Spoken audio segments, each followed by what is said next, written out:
What's up, everybody? I got Jordan here down at Fiorentina's Italian Kitchen. Another episode of Slice of Success podcast, and I have my man Drew Carline, his handsome devil, across from me today. Drew, appreciate you, brother. What's up, Jordan? Thanks for the invitation. You as well, man, and thank you for coming on in. So just real quick for people at home, and I do the podcast, like I said, with Kadiro. This is when I reached out to him and yourself, everybody I want to try to have on. Yeah. The reason behind it is we live in Fall River, right? And well, I live in Fall River. I don't know where you live. I live in Fall River. Live in Fall River? Yeah. Oh, that's three for three, baby. Me, you, and him. And so it's a poor town, right? And that's the other thing I find problems with modern nowadays is like people don't want to admit like reality, right? Like Fall River is on the spectrum of Massachusetts cities and towns. It's probably the poorest, if not, it's like, in that ballgame. And so it's 90,000 people here. A lot of kids are Fall River. I come from the projects in Fall River. I'm going to ask you about your background. I don't think you born with like a silver spoon in your mouth, right? No. No, sir. All right. Far from it. Yeah, far from it. So I want to talk to people who made it, right? And who I'm not saying like you're at the fucking finish line in your life, but obviously you're doing better than most people, bro. Like if my kids got to the point where even myself or you were at, it'd just be light years ahead of where they were probably supposed to, coming from my generation, right? And that's great to say, right? Because I'm sure you probably feel the same way. Like you and I are not probably supposed to be where we're at as we sit in this restaurant today. Yeah, that's fair. That's fair. For everybody watching, we got some waters. It's warm in here. It's like the middle of summer now, and my AC's on the blink, so we're doing the best we can. But this is my challenge to you. We'll have this small conversation, bro. And I've been telling people K through 12, 13 years of education, right, in Fall River or anywhere in America. That's a long time, bro, 13 years. Then tack on 4 to 10 years of college. All of that. I think me and you could talk for an hour and probably provide more value to a person. That's a bold claim. If so, that's like an indictment on the entire education system in America, right? So that's what I challenge you with, right? If you could take a kid who's going to sit here and listen to this for an hour and how they can meaningfully, you were just talking before we started recording, actually taking steps on education, stuff like that. So again, I'm already talking too much. But Drew Carline, again, welcome to the show, buddy. I'll probably cut that first 5 minutes of me freestyling right out. But let me ask you this. As you stand right here, I asked Kadiro, what do you have as far as assets, financial net worth? I'm not talking about your soul and the quality of character that you are, but financially, how are you doing? I would say my net worth is somewhere between 2 and 3 million. 2 and 3 million. Beautiful, huh? And it's crazy to say that.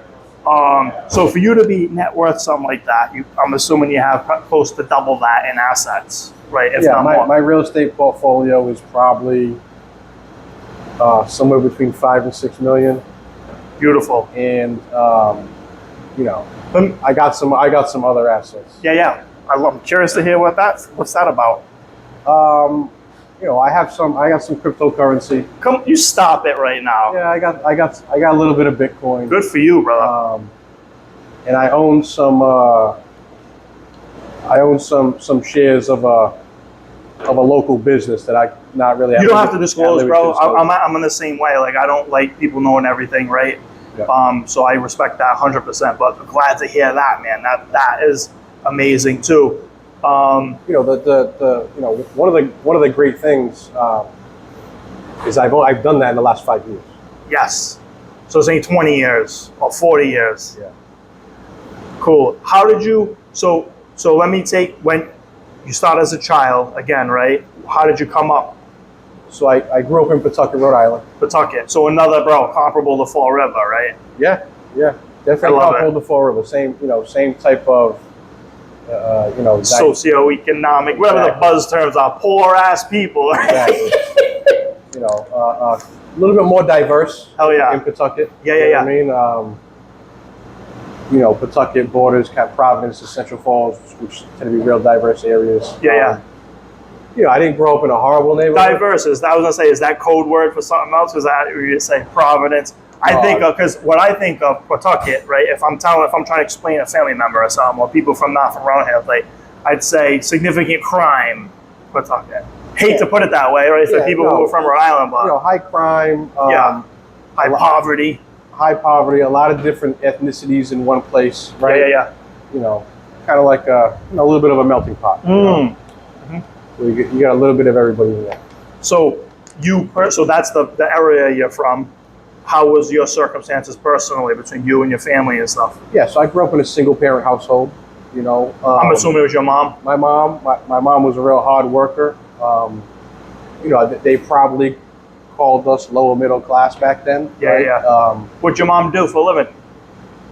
She was like an office manager, secretary, office manager. She worked for a long time for a little plastics company called Matrix. And they made little plastic components that would go into cell phones and stereos and radios. Well, my little microscopic plastic components. She would do a lot of the ordering and the kind of keeping track of the numbers and stuff. Let me ask you this. So all my acquisition friends, right, who are constantly trying to buy businesses, they would refer to that as like an unsexy business, right? Like like something you don't grow up saying, I want to own a company that makes little plastic parts, but I'm assuming the guy who owns that place is doing rather well, right? Like we don't know personally, but again, he's an entrepreneur, right? He owns his company. So it's just one of the things that I like to, again, we talk about business acquisitions.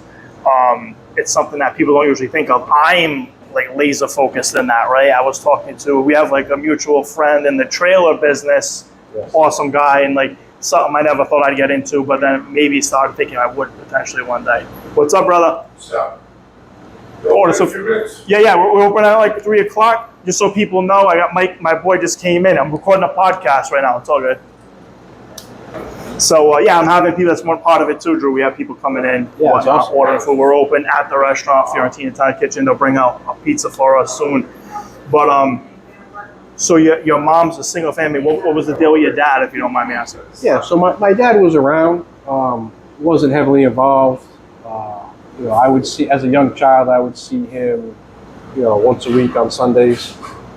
And as I got older, teenage years, it just building a relationship with him just became less important to me, Dude, I mean, it sounds like me speaking, right? So same situation here, where my dad was out of the picture, right? Started when I was 6.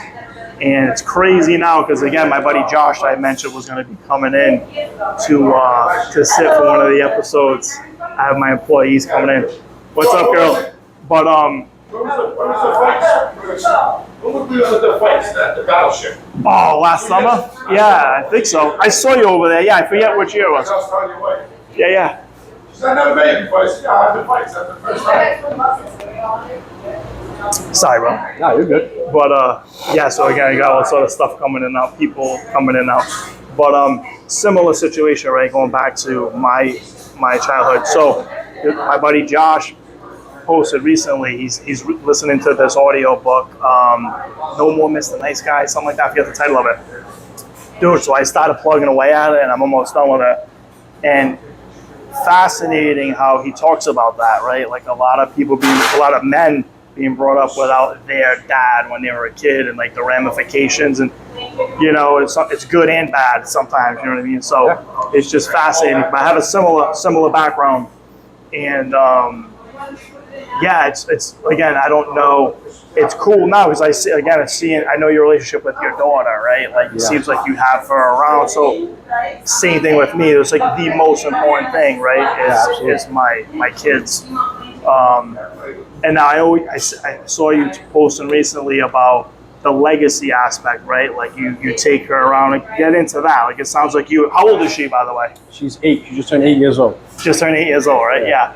And you already have her as a realtor, right? So that's another thing too. Just for the people that don't know, what is your main gig right now? I know you said you got a bunch of stuff going on. So I'm primarily focused in real estate, right? So I started off as a realtor. I became a pretty high volume realtor pretty quickly. And then, there was real good financial management, right? So you start you start making a lot of money, and I'm not spending it all, right? So you have to find something to do with it, right? Yeah. Well, probably know some mutual people, right, who make a lot of money and they're spending a lot of money too, right? It sounds like that's not you wanted to, because that's something too. It seems like you're in as the investing piece. Absolutely, but it's also, I have a different relationship with money. I'm afraid to be broke. I am deathly fearful to not have money, or to be poor, or to be broke. You're looking at me like it got serious. So when Kadero was on, his eyes started watering up, and he told me about when he was a kid. His mom passed away, and the ice cream truck would come around, and he's like, he would run in the house and hide because his aunts and uncles would buy him ice cream, right? Because his dad couldn't afford it, basically. And he starts tearing up, dude. And this is 60 years later, and the dude's worth all this money. And he says to this day, that's like a driver. So like you said to me too, I could tell that you were pretty intense in saying that. Like, that's a driving. It is a driving force, but the thing is, it comes from a real dark, fucked up life. You know what I mean? And so, what I've learned in life is that, these kind of negative circumstances that we end up sometimes in life, they can drag us down, or we can use it as fuel to lift us up and keep us going. I love that. So me and my wife have this conversation all the time. Like, the natural inclination of people, right? Just the way human psychology works. The whole pain and pleasure principle, right? Like, people want to get away from pain and run towards things that are pleasurable. If you lived a life where you didn't go through stuff, right, hardships, you know what I mean? Which is what people want to naturally inclined to do, is to stay away from hardships and pain. You're saying like you were able to turn that into like a fuel at the very least. Listen, I like to say that pain is the prerequisite for success. I love that. Like, at least for me, that's my story. That's the only thing I can speak on. I can't speak on anybody else. But I know that for me, it's the pain and all the hardship that I went through. It was a necessary part of the process. Let me ask you this, because I know we were again talking before we went live, but you said you worked in pizza for a while. Yes. Explain that to me a little bit. So I started off, right out of high school. I went to work for Cumberland Farms in their management program for like a year or two. Okay. I pivoted from that. Convenience store. Yeah, managing convenience stores. Yeah. I've always had a good knack for numbers and managing people. Inventory and all that crazy shit. All that stuff. Inventory, sales, but also a knack for managing people, right? I'm extremely empathetic. Oh, man. I have the ability to be able to put myself in other people's shoes and actually see and feel how they experience things. Dude, let me ask you, so as you work with people, now, and I don't know, do you have people working for you right now? Yes. Okay. So now you're like a broker, or how does that work? Yeah, so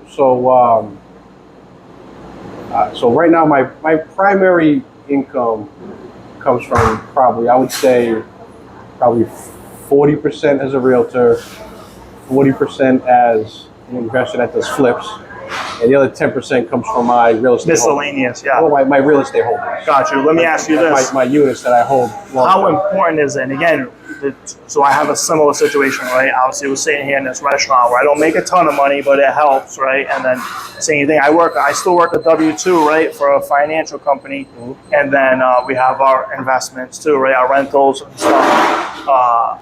I was brought up to think you got a job and then you got a paycheck on Friday, right? Like, again, I've been in law enforcement, the military, and that's how you made money, right? Mm-hmm. That in itself, how dangerous is that? And when I started working for a law office, right, and I met this young kid, Jordan Roderick, he's an attorney.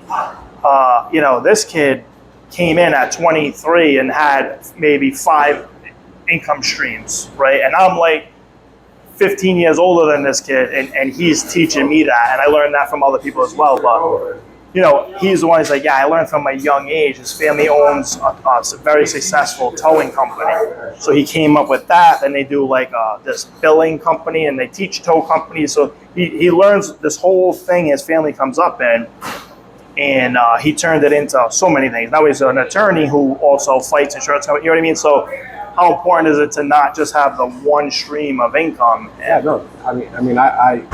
I teach that, you know, multiple streams of income. You know, it's also, my belief is also that you know, having solely a W-2 job is extremely high risk. You know, people think that working for yourself is risky, and I believe the opposite, right? Like, you know, at the end of the day, I've taken hold of the fact that I'm in control of my destiny, right? No one can tell me I'm fired. You know, Correct. like I'm doing my own things. Right? Same thing when you live in, when you're renting out your housing too. I know that's controversial. Grant Cardone's like, you should rent. And, you know, this guy's obviously coming at it from like a, you know, 30,000 foot view and whatnot. Because I do believe that, you know, people's houses as their asset, again, if they're using it properly, you shouldn't be buying something you can't afford and whatnot. I think it helps. It's like Jeff Leary says, it's a forced savings account, right? Yeah. Over time, things usually appreciate. I believe in that. I think that, you know, your typical average W-2 worker or W-2 family should own a home, right? It's better than nothing. Yeah. And at the end of the day, and we started talking about it just on the level of control. So as a landlord, you know, right? Like again, like things can happen, and well, I rent where I live. okay. You know, I rent where I live. Yeah. Right? But I think I'm in a little bit of a different situation than most people. But I feel honestly not to, you're just like Grant Cardone, but you're looking at, this is the thing, when people talk about advice about stuff, right? You're at least coming at it from the perspective of, again, typical W-2 guy and family or whatever, which is not your circumstances. But you're saying for that type of person, that might make sense. For me, it makes sense because I'm busy. I don't have time to cut the grass, to move the snow. Correct. And all the stuff that comes along with owning the home. Yeah. And maintaining the home. Yep. And the ancillary expenses, right? Flexibility too. The water bills, the taxes, bigger house means bigger utility bills, right? So, you know, a lot of additional expenses. I found that for me. You know, I'm not saying I will never own a home again. Yeah. Right. And also, you know, my lifestyle is a little different. I got divorced recently, right? So, you know, me renting, I love where I'm at. I'm at the Commonwealth Landing. Get out of here. So Cadero is your landlord. Yes. That's awesome. That's ironic, man. So you're right around the corner from us too. You're in the neighborhood. And you know what? It's right on the waterfront. There's beautiful place. There's 2 restaurants in the building. Bicentennial Park is across the street. The boardwalk is right there. Listen, this ain't an infomercial for living at Commonwealth. But nah, it looks like it's. I even said to him, I've never actually been in like any. I've seen the office downstairs. I love living there. Awesome. Yeah. I want to live on a cruise ship anyway, so you know what I mean. But yeah. So I'm sorry. So how do you get from Pawtucket, right, or Cumberland Farms, and then you said you end up in pizza at some point? Yeah. So I mean, it's wow. A lot happened, right? Okay. So you know, Cumberland Farms, pizza business. You know, I stayed in that company for about 13 years. What pizza place? Papa John's Pizza. And this is what I want. This is another one of the main goals I have for the podcast. It's sounding a little louder now. Yeah. But I want. So again, you weren't just like killing it or giving anything. You're working in pizza for 13 years. You said. Yeah. So and then as you sit here now, you're fucking killing it, in my opinion. I've always, even when I was in the pizza business, I had some side hustles. Okay, right? Maybe of the illegal nature, right? Yeah. Did you not have a license to sell marijuana like everybody does nowadays? So and really like it all kind of my lifestyle came to a halt in 2008. Okay. Right. I was hopelessly addicted to drugs and alcohol. Really? I had nowhere to go. Yep. I called my mother and I begged her to help me. At that time, she had moved out of Pawtucket. She had bought a house in Swansea, Massachusetts, and her response was, you can't come live with me, but I'll help you get help. So, and what that help was a detox treatment facility in Fall River, Massachusetts. Get the fuck out of here. So was that your first experience with Fall River? No. I had managed pizza places out here. I managed the Papa John's on Broadway and the one on the corner of Eastern Avenue and Pleasant. Yeah. Previously. Yep. So I was familiar. So I was okay coming here, right? Because even though I wasn't from here, I was familiar with the area. I knew how to get around. I had contacts and friends here. Yeah. So it was a somewhat of a familiar. Let me stop you for 1 second, dude, because that's one of the narratives you hear is like, because you know there's a big population of people addicted to drugs here, right? And you'll hear whether it's politicians or from a certain political perspective, and they say, well, we have all these rehabs here, so it brings all these addicts here, right? And then the city's full of addicts. So you're saying you came here and got drug treatment, and then look at you now, though, right? So the reason why I want to harp on that a little bit is, again, there's so many people that I know, bro, good friends of mine, right, who are just struggling, and they don't, and this is the part that kills me. I know what's possible for everybody, right? And they don't know. And I'll be sitting there, one of my best friends in the car, and he's like, you know, he's having a really hard time, and whether it's heroin or whatever. I remember I was taking one of my friends to what do you call it, methadone clinic or whatever, right? And I'm telling him, I'm like, I know you don't even believe me, and when I say this to you, you probably think I'm an idiot when I say that. Literally, like 5 years from now, you could be a millionaire. And when you're in the doldrums of fucking addiction, bro, he thinks I'm retarded, right? Yeah. He thinks I'm like stupid. I don't really know how bad he is. But I know so many people do. A lot of the seminars and stuff you go through, guys that are, you know, 8-figure people or whatever, they're all like, I'm a former addict, right? Yeah, so pain is a prerequisite, bro. Yeah. So you have to know how bad it is. And again, like you said, then you use that as fuel. But some topic I keep coming back to is like, people don't understand what they're capable of. And again, that's after going through school for 13 years. I went through so many schools in Fall River. I remember one conversation I had in high school, they were trying to nail down, and I get it. If you, back to like the W-2 typical person, if you're a teacher, you know, the narrative is you got to do good in school, and you got to get good grades, and you got to go to college. I think all of that is not good advice, right? I know that's... I mean, so my opinion is like, you could, it's either way, right? Like either you excel in school, Yep. or you excel That's a path. or you excel in life. Yeah. You have to excel in one of them.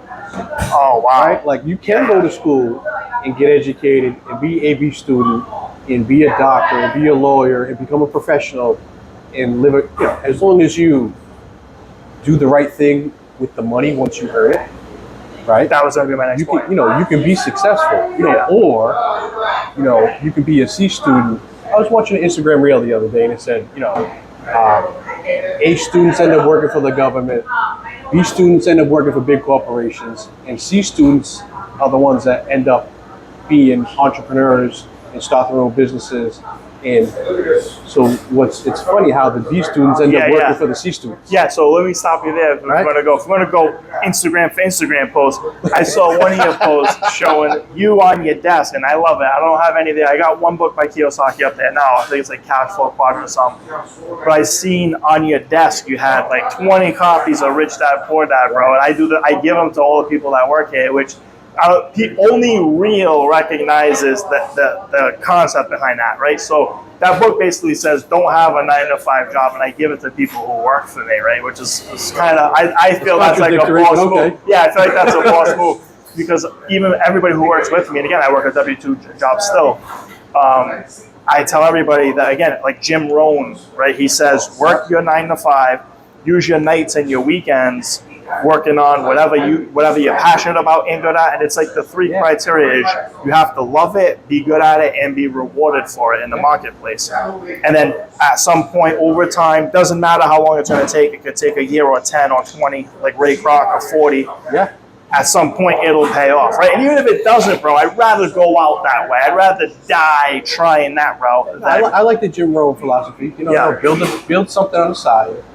But I would hope the goal is to transition out of the W-2 and the 9-to-5 job into whatever other thing you're building. Which is one of the reasons why I do this. Like I said, for me, I never knew that path existed. I said that to Cadero because he's sitting here, and God bless the dude. He's like 100% everybody can be an entrepreneur. They're capable, which I agree. Obviously, there's exceptions, right? People have like severe learning disabilities or whatever. Like but he's saying everybody's capable, but most people choose not to, right? Yeah, oh, definitely. But oh my God, all right, so here comes the pizza portion of the show.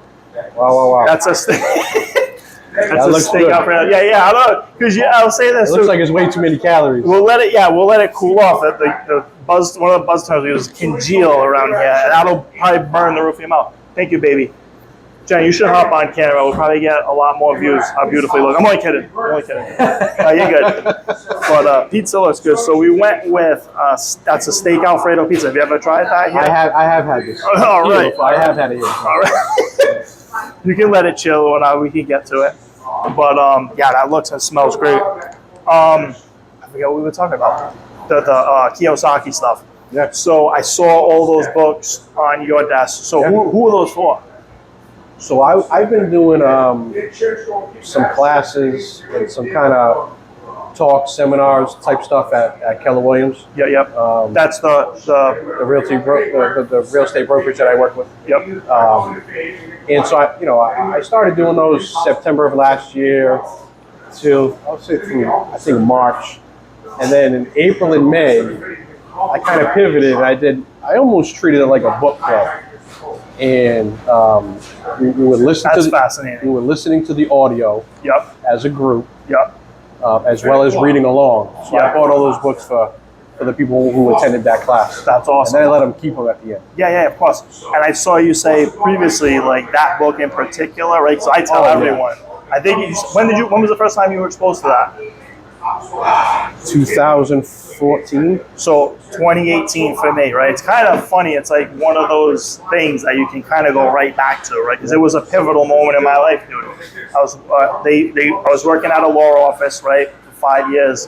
Then Jeff Leary pulled me to work at Manny and Jeff. He's got a bunch of dealerships. They have a finance company. They said they wanted some help over there, and they kind of recruited me. So Manny has a training, right, for like car salespeople. So he's like, I'm at the bank. I don't do any car sales. But my boss, who's still my boss, says, hey, Jordan, you want to go down there and like check it out? So I'm like, sure. I go down there, and the dude starts, a bunch of book references, and it's kind of a rah-rah salesy thing, which again, that wasn't the role I was in, but wrote it down. I had already bought a 3-family house the year prior, and I had already been listening to Bigger Pockets podcast, right, back in the day. And but that really like changed how I looked at money, dude, and investing and working, right? And then again, fast forward a few years. So now I try to take, but it's one thing because I see a lot of people who do well, they get the knowledge and they don't turn around and share it. You know what I mean? So I see that looks like something that is important to you right now. Oh yeah, definitely. I think you made previous reference to the Instagram reels that I've been putting out, the kind of content, and that stuff's always been inside of you, man. Yeah. And I just later, Mike. I just recently, became willing to kind of like let it out. Step into it, bro. Step into it. Put myself on the forefront. What was stopping you prior? I kind of felt like you needed to hit a certain benchmark where you felt. No, I don't know. I think I was too humble. Really? Really? I think I try to maintain humility. Let me ask you this: since do 100%, right? Even me here, I'd be like, this guy's out of his mind. Since you've been doing that, any backlash? No, of course not, right? I mean, there's been probably 2 negative comments. Who are not worth even. And hundreds of positive comments. Dude, I see a lot of positive comments. So I think your circle is huge, right? So one thing in my own personal life, again, we can obviously have different experiences, right? Is once I started learning all this stuff, dude, I started I don't want to say pushing it on my family, but when I seen family members and people I love and friends, and they're doing things like working at a W-2 gig, and that's their sole source of income, and you're in a labor union, right? And if you make one mistake and you fall out of a ladder, your life, or you throw your back out, your life is destroyed. Yep. So I'm just saying, hey, again, just on something like diversifying your income. I get pushback that I think I'm a know-it-all or I'm talking down to people, right? I mean, you tend to be a little aggressive. You know, you're an aggressive guy. Yeah, I do. A little bit. That's A little wild. bit. I can't be in certain realms, dude, right? And I get animated, bro. No, but I think but it comes from a good place, right? You're just trying to share information with people. Yeah. You know? Yeah. And don't get me wrong, it's like the Matrix, man. Not everyone's ready to be unplugged. 100%. You know, I've totally, you know what I mean, experienced that for sure. That's the thing too. I'll take a little bite, little Fiorentina commercial. Wow. That's amazing. I love it, buddy. Pizza's good. But I know we're kind of covering a lot. Huh. But I think Kiyosaki had a book, why A students work for C students. I haven't read or listened to that one. But there's something to that, right? There's definitely something to that. You know, and it's you know, I see it in my daughter. You know, and she recently changed schools. I'm not going to mention the schools, but she was at this one particular school, and she was kind of being defiant, and she really wasn't doing her work. Really? And she, you know, she's being a little resistant, and you know, the teacher called us in to have a face-to-face meeting about you know, my daughter and her, you know, schoolwork and her kind of, I wouldn't say disruptive behavior, but just being a little bit defiant when it comes to like doing her work and Outside and doing what the norms, which I would say strict norms, right? Which, so again, just for people that don't know, kind of what you're describing, bro, is why my kids learn at home, right? So again, like one guy I talk about all the time, John Taylor Gatto. I don't know if you've ever heard about him, but he was a teacher in New York for 30 years. And he came away from that saying that the school system is psychopathic and it's designed to crush kids down, like you see the picture, like the cattle, right, being all forced down this one path and to come out a certain way. No, I agree with that. And you know, the subsequent conversation I had with Madison's mother was, you know, I don't really give a fuck what that teacher says. You know, and I don't, and really, like, the daydreaming and the independence and that defiance and that, like, that those things. What's negative in the school system is what's gonna make her successful in the real world. In the real world, you know. So 100%. She should probably do what the teacher tells her to do, and she should probably do her schoolwork up to a point and not be so defiant. Yeah. But at the same time, these things are not liabilities. Yeah, and you don't want to restrict that or scare that away, right? Nope. It's a fine line for parents. I feed her independence. I feed her imagination. I foster and I feed that stuff. You know, this kid is not fearless. How so for parents at home?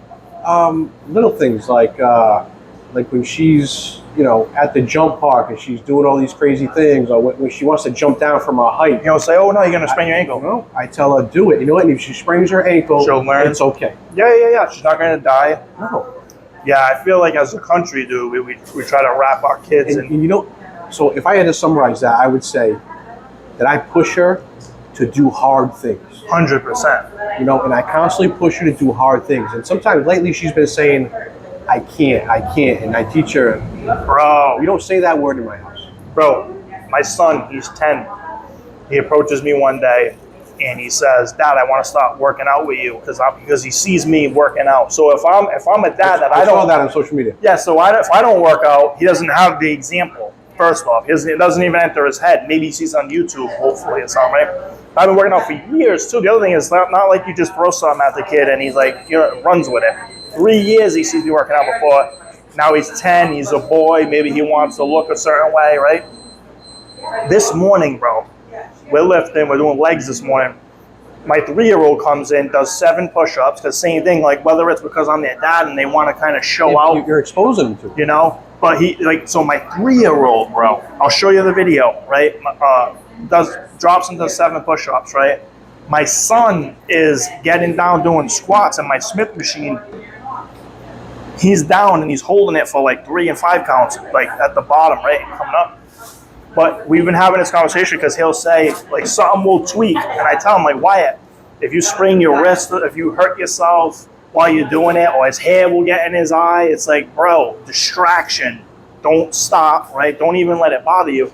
And what you just said, it really resonates with me. He'll say, I can't. If I say you're going to do this weight for, because we have an app, right? Another thing is measuring, right, what you can do. So we monitor the weight and the reps, right? And then over time, and it all gets logged so you can see what your maxes are. So, and he'll say, oh, I can't do something. I say, I try to explain to him, if, that whole saying, like, whether you think you can or you can't, you're right? So, and every time he says it, Drew, He does it.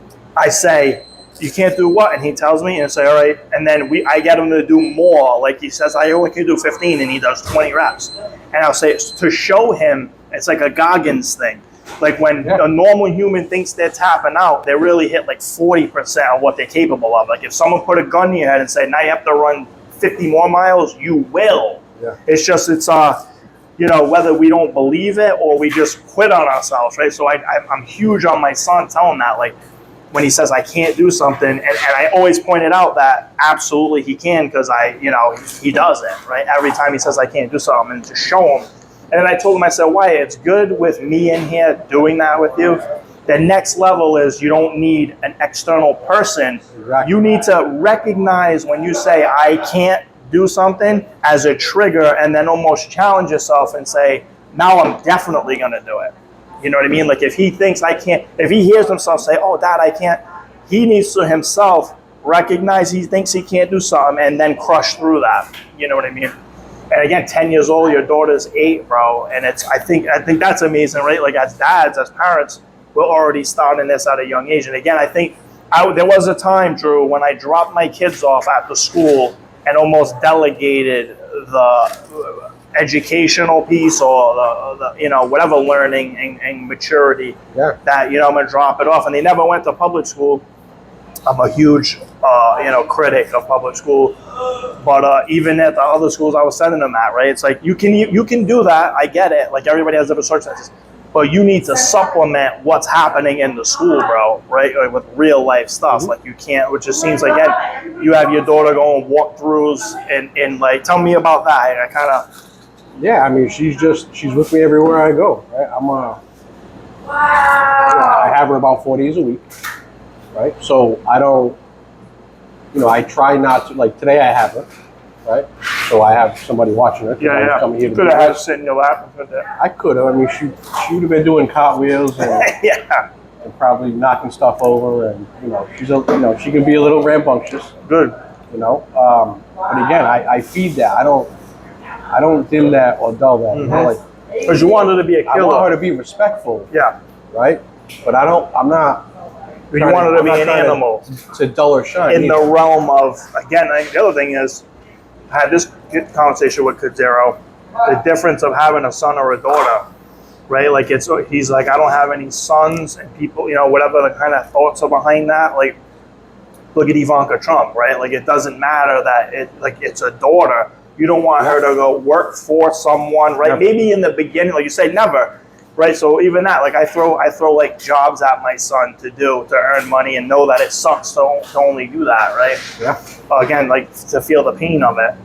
But yeah, just because, again, my daughters, and he was saying my daughters will take over everything. I'm like, me as well. Like I could, my son, who knows how it'll turn out. You do the best you can and you have your hopes of what you want your kids to do, but I want all of my kids to be involved, right? Like both of my sons, both of my daughters, I want to have the family business aspect of it, Yeah, no, definitely. But but society doesn't, the little girls aren't supposed to act a certain way. Yeah, that stuff, I don't give a fuck about, the parameters, society's parameters. Just like I didn't give a fuck when we had that meeting with the teacher in the school. Like I'll listen to you and I'll hear what you say, but I don't agree with half the stuff you're saying. Yeah. And some of these things I don't think are problems. Yeah. So, and I was very vocal. Well, and I don't think they appreciated that. It seems like this. Oh, I'm sure they didn't, right? Because they probably thinking like, this guy is not like receptive and saying, "I'm sorry, I'm just gonna make my kid listen to you." That's really all they want, right? Just to have your kid listen to you when they say sit down or be quiet or we're gonna do that. You know what I mean? Like the way to take orders, which again, that's what, according to John Taylor Gatto, that's what they're teaching in school, is to get out of there at 18 and be a person who does what you're supposed to do and does what you're follows orders. Like you don't want that for your kid, neither do I. So I mean, she's with me. She's with me, regardless of if it's an open house. She's there with me.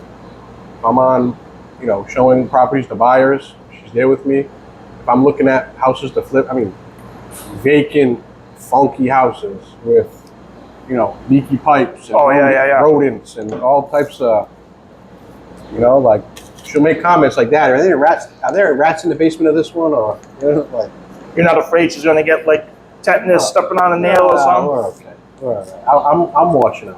Yeah. I don't let her loose. Yeah. I'm right there. Well, it's funny. Elon Musk is known for his kid, like inside like all these factories and plants and where there's all sort of heavy machinery, and his little kid's just running around. I like to say I give her enough rope to hurt herself, but not to kill herself. Yeah. Right? Like I give her enough freedom. Yeah. Because I feel that she needs that, but Daddy's right there watching. Yeah.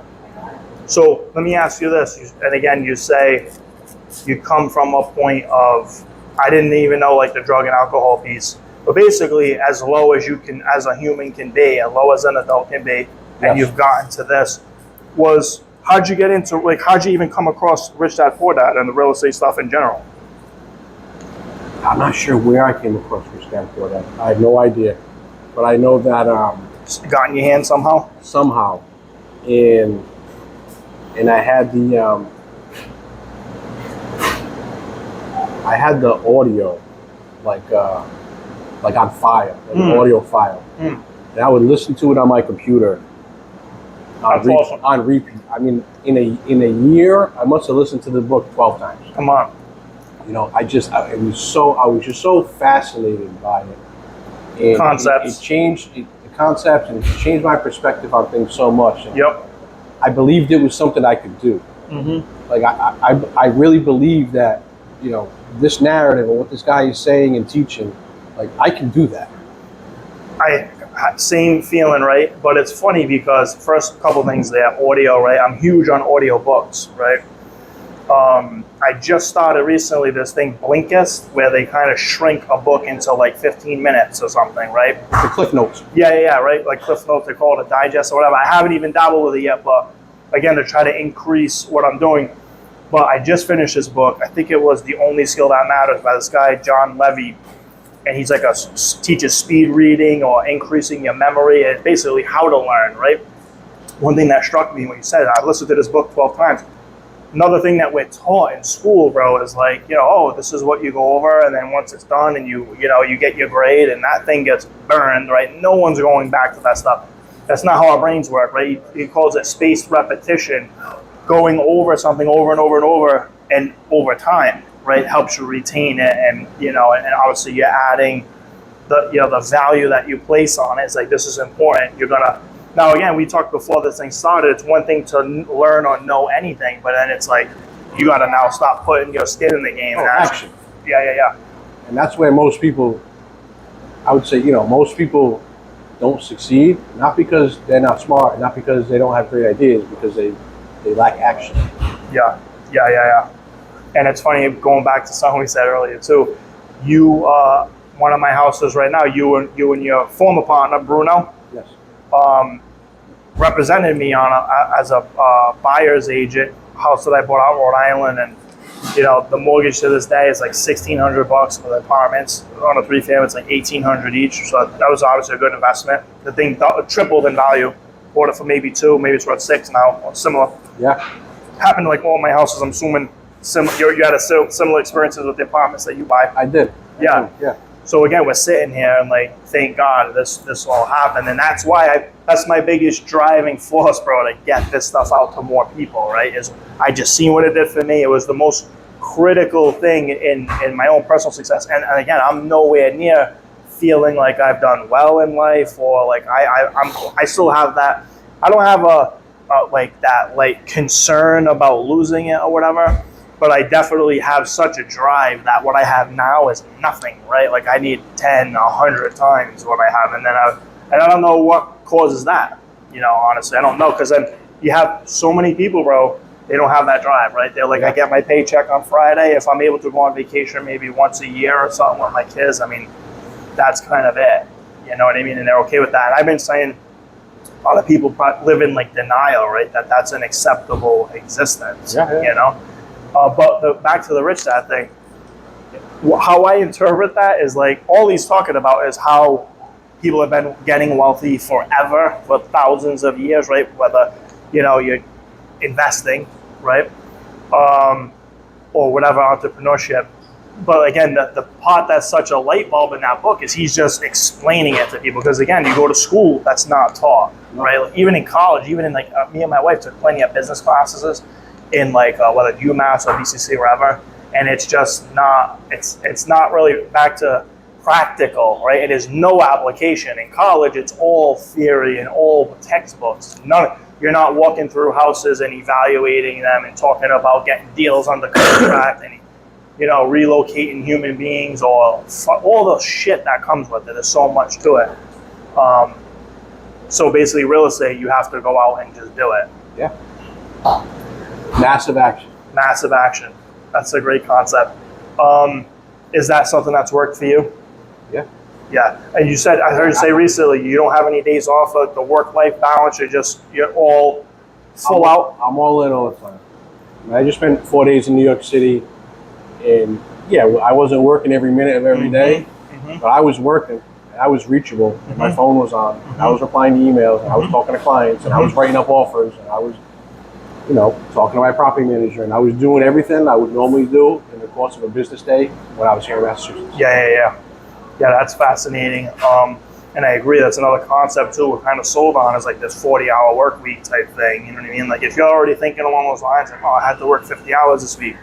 That's not how you're going to be successful. You know what I mean? Obviously, you have to. It's like people want more than the average. You have to put out more than the average, right? Absolutely. So again, we can almost get close to wrapping this up. But I've seen you. You're telling me you come from a position of, you know, doing really bad, turned it all around, dude. Real estate was your main vehicle. Yes.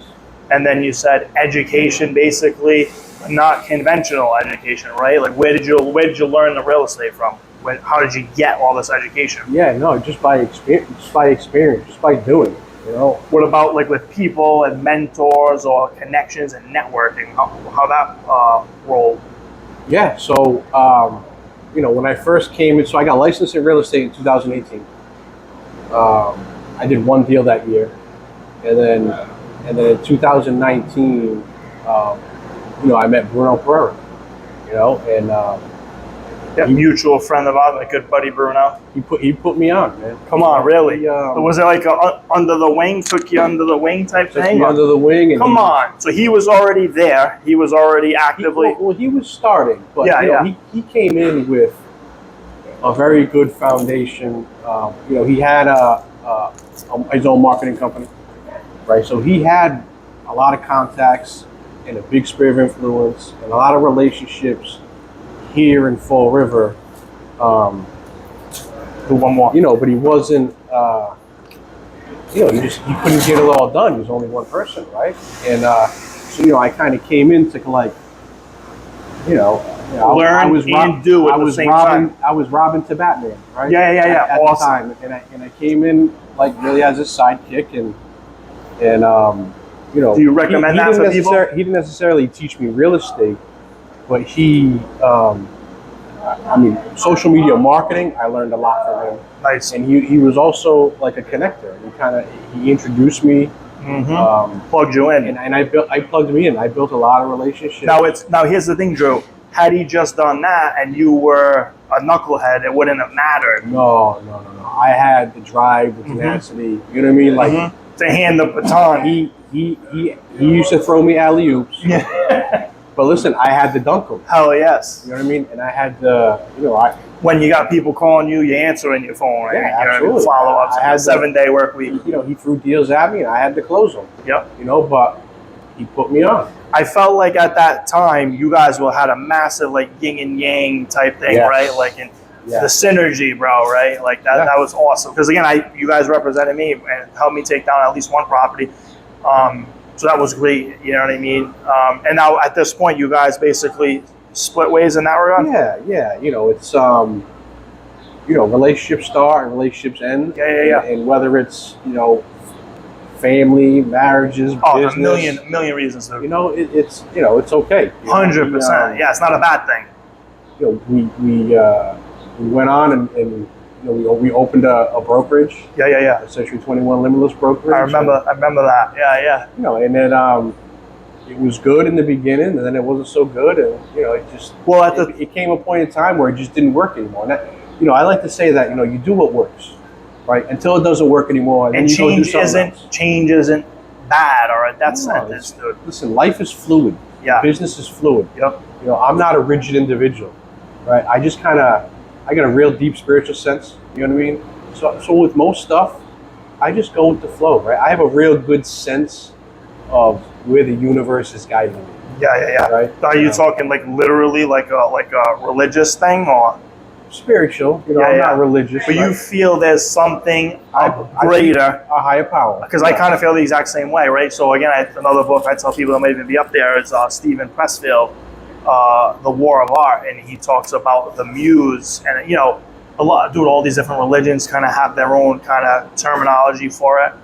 But I was a massive atheist, bro. I thought like there's you and I, and like there's nothing beyond that. And then I've come 180 in the other direction. Yeah. Like what it sounded like you were saying is, as things start to change, you can be okay with it because like it's probably for a reason, right? And like I listen to Joel Osteen all the time, dude, on satellite radio, and there have been things in my life where I thought they were negative things. Worst thing was, so again, former police officer working in Brockton, right? Have this big trash in the media, lose my job. It's kind of a uprooting thing. And at the time you think, dude, you look back at 10 years later and you're like, had my life gone that way? It's almost like that was intentional, right? Or again, it didn't have to be. I could have become addicted to drugs at that point or whatever. Thank God I didn't. And I feel like I talk about a synergy and a Robin and Batman. It's like, even if you're given a good opportunity, right, you have to take it, right? So like, even if you're given fortunate circumstances or unfortunate, you can take either or and turn it into a positive. You know what I mean? Yeah, absolutely. So and again, I just at that time too. Obviously, the market, right, macroeconomics, right, was probably booming because again, I know the time frame because I know you both of you guys personally. You'd be. It's one of those things that people bag on realtors for, right? Like when everyone's becoming a realtor, the market is insane and deals, your property's doubling in a couple years, and it's completely, people are becoming rich on paper and all this shit. Now, right, fast forward to 2024, bro, we got a presidential debate tomorrow. We're living after COVID. They fucking annihilated the economy. Yep. Somehow, and again, I get it, and people have their analysis or their opinions on the economy and real estate prices and values. The reality is rates are high. That was supposed to bring values down. It hasn't, whether it's because the supply is low, because nobody wants to sell, right? Because the rate, who wants to go get a 6% mortgage, a regular person off the street, which actually, again, you tell somebody that who was invested in the 80s, they're like, I was 15% when I bought my Hey, but houses were 40 grand. Yeah, exactly. Exactly. It's not, you can't even compare this. Correct. It's not apples and apples. Yeah. So, and it is. This is what all it comes out to. People can have their own opinions or whatever, but the reality is, realtors must be getting crushed right now, right? Like if it's reckless. If you're not that good, you are. Correct, and that's another thing too, right? Like everyone's been saying, as this bad economy was coming in and the housing market was just seizing up. You see how many houses are for sale or being sold. You just knew, again, if you're good and you're a killer, those guys are going to survive. You're not even trying to kill right now. I'm sure some people are killing, but you're really just trying to survive, right? And then a lot of people are not going to do that, right? And they get washed out. They change careers, right? Maybe they come back to it. That's going to happen. Yeah, for sure. But yeah, again, who knows what the future holds. But it's good to see now and again with you and Bruno and stuff. And again, I personally thank you guys for helping me take down at least that one property. It's changed my life. You know what I mean? Not earth shattering, but again, it was part of the process. It was one of many, not many, but enough, right? Like even me and my wife had this conversation. Like not many people have more than 1, 2, 3 houses, right? That's not normal in America, you know, especially for a kid from my background. And we were only getting started, you know what I mean? And even that, the equity and things, as we sit in this pizza place, is what literally helped me buy this place. It was 100% finance because again, I learned how to get private money involved and make people deals that are too good to say no to. When I'm looking, I've never owned a restaurant before, and I need to go buy one and finance it. That seems like the riskiest business, and you have no experience. I was able to get it done easily because I just made the terms so good for someone not to give me the money. You know what I mean? And again, just learning that through, again, even the typical homeowner who goes out and tries to buy a house, it's different than what we're talking about. Yeah, oh yeah. There's like real estate and there's real estate. And that's another conversation I had with friends of mine, Drew, where I said, hey, buddy of mine, come and, oh yeah, I want to buy a house. I said, bro, please, let's talk about it. Right? I said, because there's a way of buying a house and you have a house. I said, oh, there's a way of like buying a house and setting yourself up for the rest of your life. So again, if you get that, your first house is a multi-family house hack and you take all the money out and you buy another one and just like I did, it's like quickly you can get a bunch of assets under your name, right? Yeah. And that one piece of knowledge, again, no one's teaching that unless you're going to like seminars or you have a network of people who do it, right? Like you have to learn. You're not getting it in traditional education, you know? But yeah, that's just the long and short of it on the real estate. So again, I'm super glad to have you in here, sitting here where you're at. And I know I enjoyed this. Yeah, and I know how you're successful. I got to be cognizant of your time. Probably went longer than I even thought. But dude, again, thank you. Again, this is just for kids to see what's possible.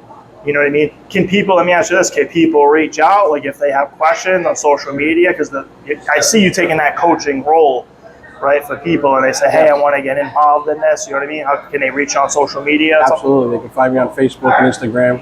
Drew Carline. Drew_Carline_Hefe. And what if somebody wants to buy or sell a house? Where you at over there? Is it Keller Williams or? Yeah, I'm at Keller Williams Realty, South Watuppa, and awesome. We just moved offices. We're at 275 Martin Street now in Florida. Yep, awesome. Thank you for coming in, brother. Like I said, thank you personally for the stuff you've done with me. And I can't wait to see you do even bigger and better things, all right? Thank you, brother. Okay, bro. Peace.